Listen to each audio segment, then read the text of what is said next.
What's up, everybody? Thanks for joining again. On this episode, we are going to break down our feelings and our thoughts headed into the Spartan Beast, baby. You're going to want to stick around for that. And we're going to explain our thoughts behind the phrase, we do hard things. It's something that my special guest and I use all the time. And you may be wondering, well, who is this special guest? Well, hey, this rock star is going to give you some tips on not only how to survive, but to thrive throughout Thanksgiving and the rest of the holidays with your health goals, that is. So you don't want to miss that. It's all jam-packed in this edition of the When Words Don't Come Easy podcast. But first, check this out.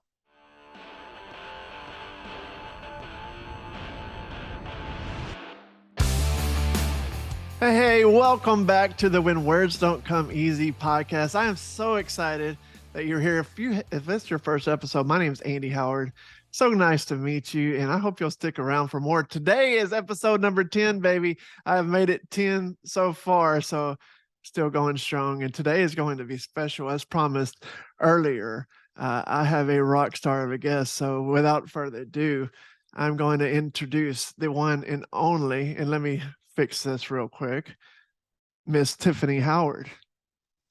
What's up, everybody? It's so good to be episode because I was number 1 and now I'm number 10. So I love that. But it's good to hang out with you guys today. I think we're going to keep this going. If I can keep you in 10% of my podcast, I think maybe I need to up that more. No, I'm just glad. Hey, you don't need me for sure, but I'm glad to be on here today. Well, it's always an honor having you here. She is an independent Optavia coach, and she's also just a rock star of an entrepreneur. She has lost over 200 pounds.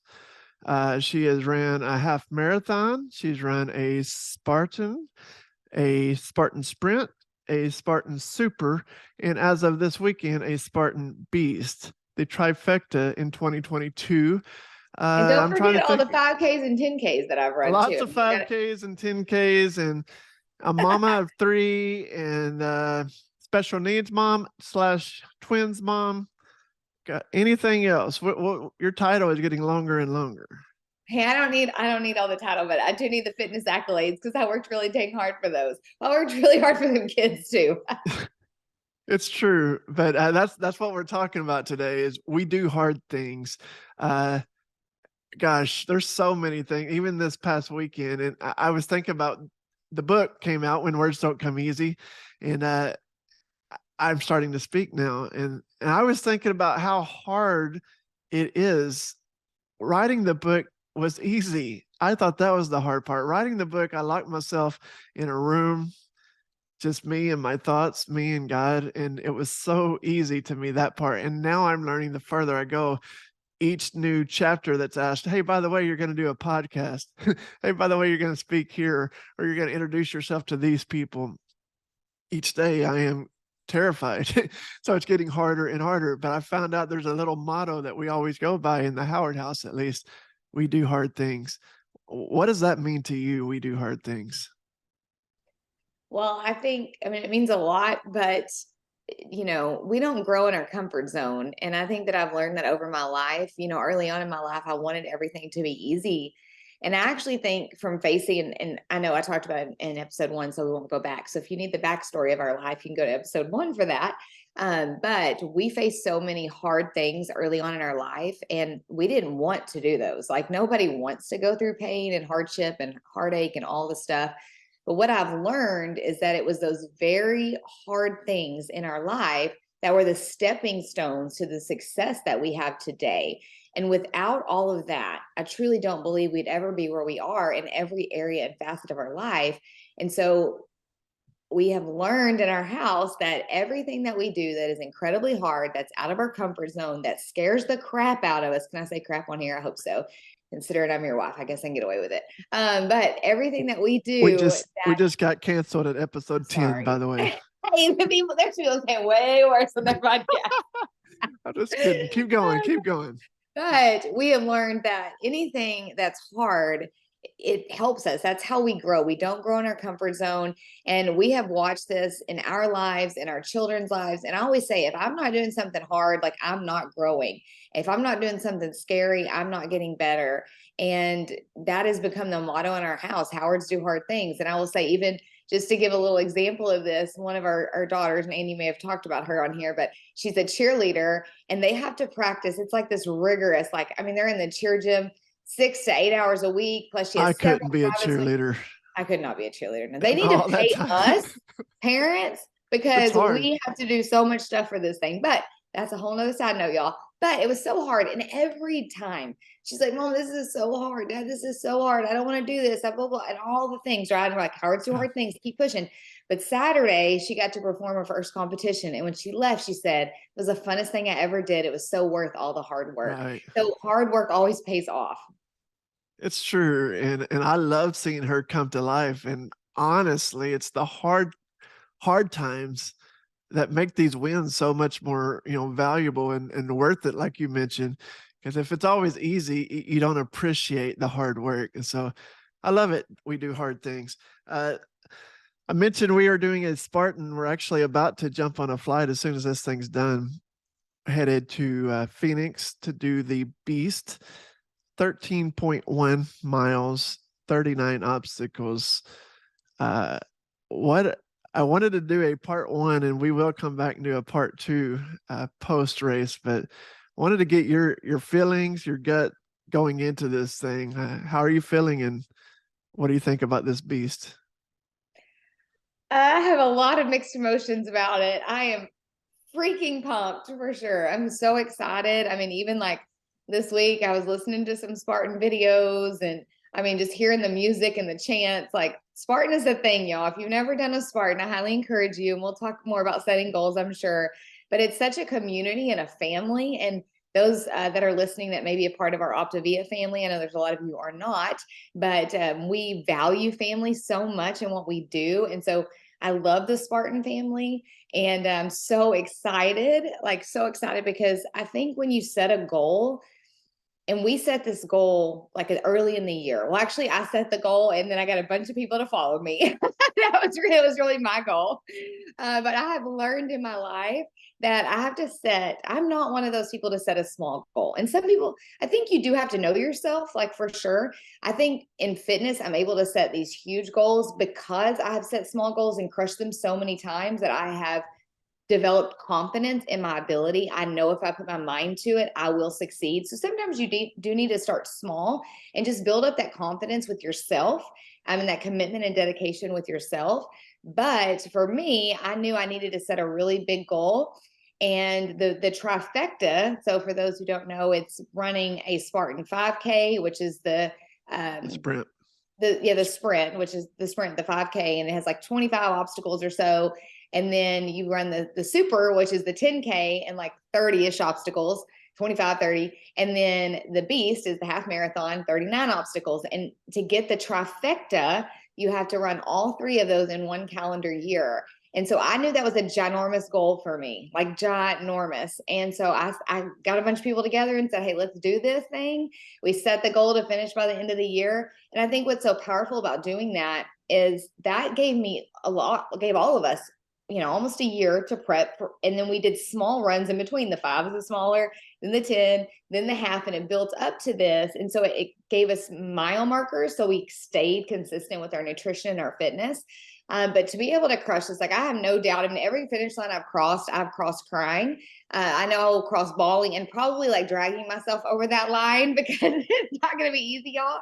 But I'm also incredibly nervous. Like, I'm not going to lie. Like, even yesterday, thinking about it, texting in our little text group, we have a Spartan Beast text group. I'm like, oh, like I got butterflies in my stomach already. So I'm excited, but super nervous. It is scary. I'm not gonna lie. But doable. I think with each time you learn and you gain more confidence each time you do something hard. For me, when I first started running, and I talk about this in the book, but the very first time I trained for it, I downloaded the Couch to 5K app, and the very first thing is like run 6 60-second, intervals, and then you walk for 2 minutes in between. And that 60 seconds felt like 10 miles. But the more you do it, you grow, and then you look up and you're running for an hour at a time. You don't even know how that's possible, but it's because you do hard things and you stretch yourself. And one thing I love that you mentioned is that by the time we were done with our first goal, we were already setting our second goal. So before we had even finished the sprint, you were already telling us about the super.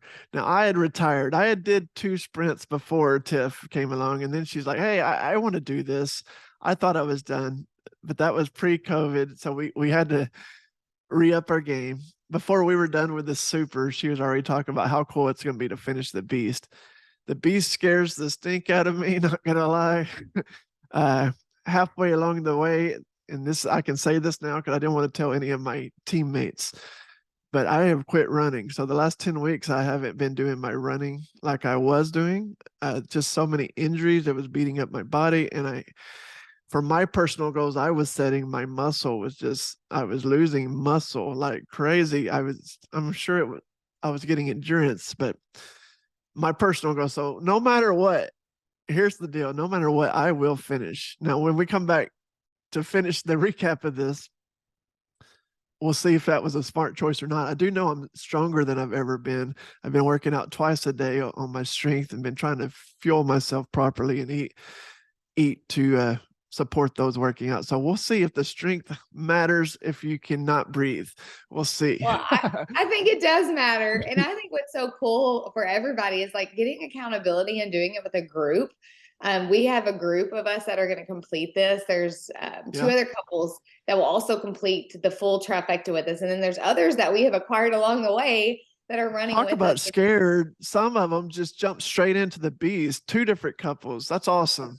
Yes, those are some incredible humans right there. I mean, they haven't even like attempted any of them. They're like, hey, let's go for the big one. Why not? I love that.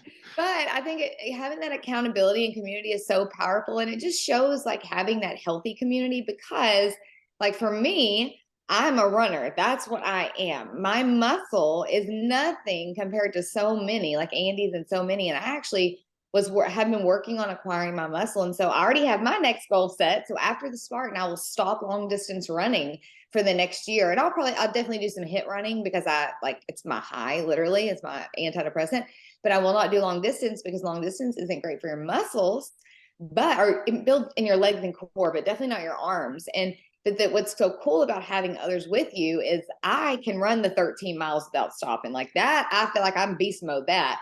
But in the beast, we actually will have all these obstacles, so we won't have to run straight through. But I am so much weaker in my upper body, and I'm not ashamed to admit that. I've worked so hard. I've come so far.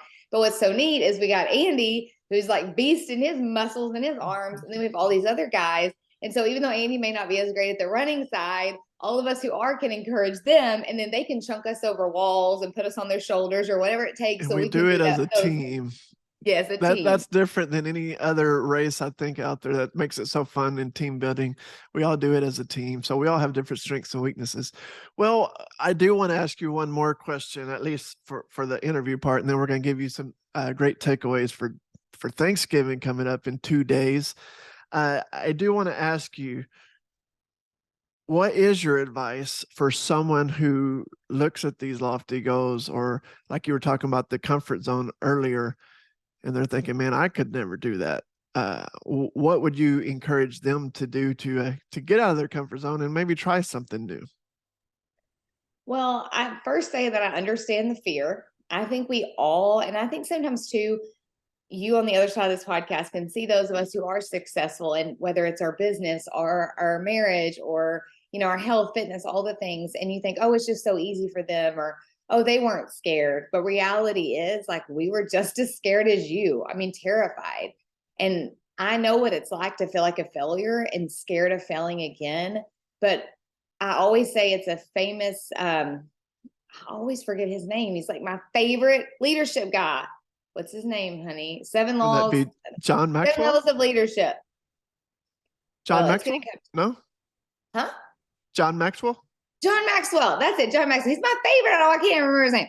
But he always says, I believe it's him. And John, if you're listening, and I misquoted you, I apologize. But He says, when you either fail or you either win or you learn. There is no failure. You either win or you learn. And I think that it's so important.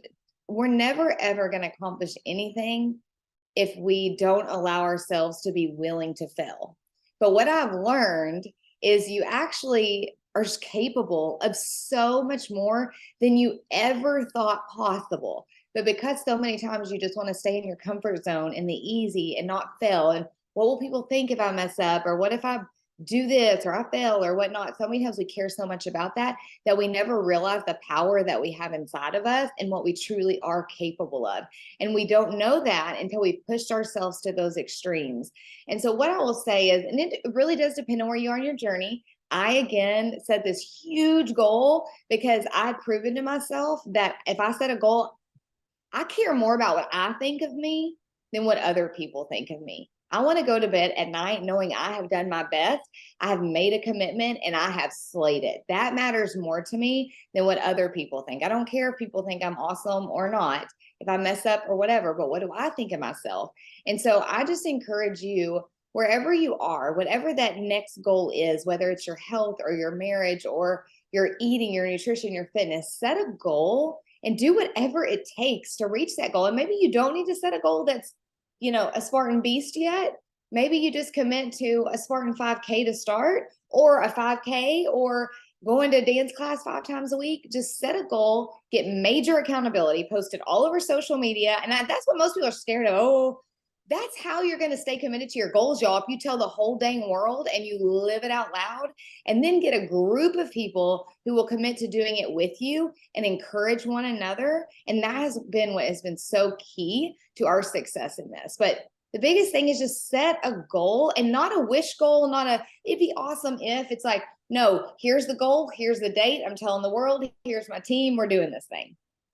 And that's what I did. The very first time my very first Spartan, so way back in the day, uh, first thing I did was called my best friend or really good friend and said, "Hey, I need you to do this with me." So I got the accountability. He's also way better than me. He's stronger than me.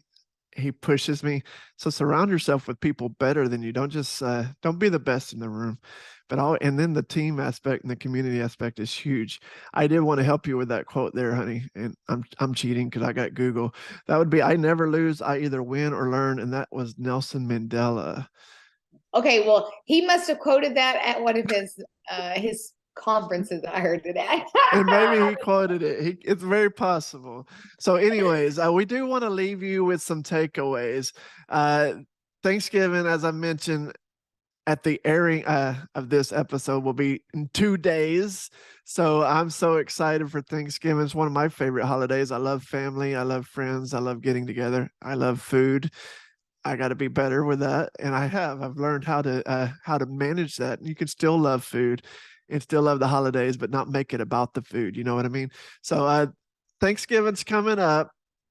Tiff, this is like number 7, I believe, since you've really taking your health to the next level. And so over the years, you have picked up a lot of tips that I've learned. I wrote several down, but I was going to ask you first, what would you do? What advice would you give the listeners for approaching Thanksgiving? Well, absolutely. I think that the tips that we're going to give you will work for Thanksgiving, but it'll also work all the way through the holiday season. Because I know I used to be a 300-pound girl. Like, I get the holiday is not just one day in most people's mind. It's like a whole season of eating, right? And I think it's first going in with the right mindset, no matter where you are in your health. Like, you may be a person that is on a health journey, and that's how you know Andy and I, right? You may be in our business. Maybe you aren't at all, and you're like, hey, I'm just waiting until January 1st. Or maybe you're on your own health journey. It doesn't need to be all or nothing. I think that's the biggest key. And so many people, even those out there listening, they're like, oh yeah, January 1st, I'm going to start a health plan. The first encouragement is you don't have to wait. But even if you're like, I'm just going to wait till January 1st, well, why over these next couple months or this holiday, why make yourself gain 5, 10, 15, 20 pounds that you're going to have to get back off? Like, why not just make some healthier choices? And I think that's the biggest key, is it's not all or nothing. And so going into the season, but for right now, going into Thanksgiving Day, It's going in with a plan. There's another quote, no idea. Andy may Google it for you, but it's either, if you fail to plan, you plan to fail. And I will tell you, especially health coaching, so many over the last 7 years, every single time someone's like, yeah, I'm going to do my best. We'll see the best choices I can make. I'm like, no, you're going to fail. Guarantee it. You're going to fail miserably. It's going in with a plan. So if you're going into Thanksgiving Day, it's what are you going to do? Are you going to say, hey, if I'm following a health journey, like I'm just going to stick to that 100% and I'm going to, make the choices that I would normally make? Or maybe it's, I'm going to go in and just that one meal, I'm going to enjoy myself. And we're going to give you some tips of how to do that well. Maybe it's like, I'm just going to enjoy that meal. I'm not going to make myself sick, but I'm going to enjoy the meal. Or it's like, I'm going to go hog wild all Thanksgiving Day and whatever happens, happens. Now, I don't encourage that choice, but I think the biggest thing is going in, knowing what you're going to do. Because I don't know about you, but if I go in and I'm like, oh, I'm just going to do my best and make good choices, but then I go eat the whole pumpkin pie, I'm mad at myself after, and then I feel miserable. And so I want to empower people to go in there making a choice that even if you're going to enjoy a few bites of grandma's pie or the dressing or a few bites of mac and cheese or a roll or whatever it is for you, that you go in there knowing that's what I'm going to do. So then when you're done, you don't feel mad at yourself because you had already made that choice ahead of time. I think that is so key, is just going in knowing what your plan is. And then we're going to give you several tips of how do you enjoy that day and enjoy those things, those foods, without making yourself sick and miserable.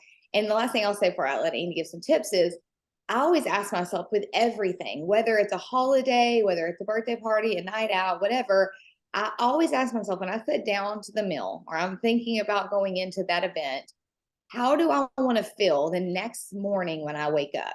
Because guys, that Thanksgiving is going to last a few hours. And then, those morning after regrets I hear about, I don't have any of those, but I've heard about them. We don't want you having morning after regrets of, oh my gosh, I ate all that and it was such a waste and now I've gained 5 pounds. It's like, I want you to wake up the next day going, I made a choice, I stuck to that choice, and I feel really proud of myself. Yeah, and I would say the caveat to number 3, if you were to do the hog wild one, which we don't encourage, but if you do, the whole goal is that you still made that plan to choose number 3, because tomorrow, that means whatever your plan was, you're right back on it. Because I've seen people turn into number 3, supposed to be the one day thing, turns into the weekend, which turns into we'll finish out the holiday season, like Tiff said. And then the one day is not going to kill you. Even if that was your hog wild day, it's not going to kill you. It's what you do. My trainer always says one day doesn't make you, one day doesn't break you. So it's the consistency either way. So my encouragement would be, and then even run early that morning. Maybe you're not a runner, or get some kind of cardio in. If you know that's your choice that you're going to make it, if you could get up and run a mile in the morning, that's going to help you so much more. But I do have some other Or quick. real Yes. quick, since you said running, or walk 30 minutes, or even go find a local turkey trot. And you can go, and even if you just walk it, I think the way you start your day off sets the tone Sets your of your tone. day. Yes. And so even though you may still have some of the food, you may not go as crazy hog wild because you've started in the right healthy mindset. But even if you're not a huge fitness person, just walk 30 minutes. Yeah, for sure. And so here are some tips, some hot, fast tips that won't take long. We're going to throw them out here. I only wrote down 5 real quick. I thought there was more. So, Tiff, if you think of any, feel free. But the first one is carry a water bottle in your dominant hand. So many times this happens where you'll go to Thanksgiving Day and you're going to see more food than you've ever seen. There's going to be appetizers. There's going to be, like these super long, like buffet type tables full of food. So it's very easy when you're not even thinking about it sometimes. If you're talking with family, catching up with people you haven't got to see in a long time, and for whatever reason, it's just easy to grab and munch while you're going. So carry a water bottle in your right hand, one, because that's the next tip. You need to drink your water. You need to drink your water anyway. So if you carry it in your right hand, I'm right-handed, in your dominant hand, it will help you have something in that hand to make it harder. You will have to think before you just reach. And maybe if you, that one moment you stop and think about it, you can do I really want this? So carry your water in your right hand, drink your water. So many times you think you're hungry it's your brain telling you that you're thirsty, and it's very hard to decipher between the two. So stay hydrated, stay up to date on drinking your water. Don't put that off. So I would encourage you keep drinking your water. Another thing for us, for our clients, we always encourage them eat before you go. So even if you're not on plan with us, eat something, eat a small sensible snack, something healthy before you go. The worst thing you can do is show up starving.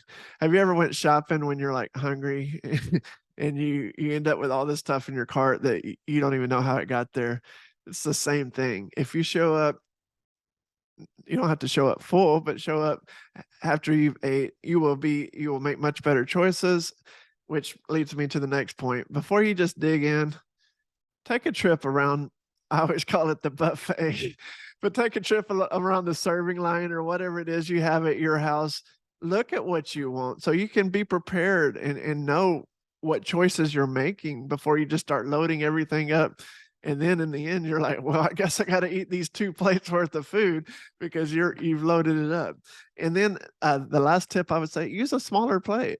Uh, you don't have to use the big plate. Grab one of those little dessert. Sometimes they have the dessert plates. Maybe you need something bigger than that. But when you use smaller plates, it just makes you feel fuller by seeing, oh well, my plate was full. There's something about the mind games of that. And I'm sorry, this ain't the last one. Here's the last one. If you are attending and you're not cooking, so you're not in control of what you're going to be eating, and you are on plan, bring you something that is on your plan. Like for us, it would be called a lean and green. So we bring a lean and green type dish with us. So even if all else fails, you know what you brought, you can have that. So there's nothing wrong with looking out for yourself. Even if everybody else is going to be going, maybe they're going with the hog wild plan till January 1, and then they do that for a couple of days and quit. Your goal is, hey, I got goals here. Don't feel ashamed. Be proud of yourself. You are working for yourself. You're the only one that's going to stick up for yourself. So go for it. That's my thoughts on the hot tips. What do you have, Tiff? Anything else you'd add to that? Yeah, no, I love all those tips. I definitely agree. Bring something, bring, a side dish you can have. And the reality is Thanksgiving, there's a lot of options that are really good for you. Like turkey is good for you, ham is good for you, whatever the meat is, have some meat. And like Andy said, when you're making your plate, I always encourage clients, like fill up your plate with, like, look around and see what they have.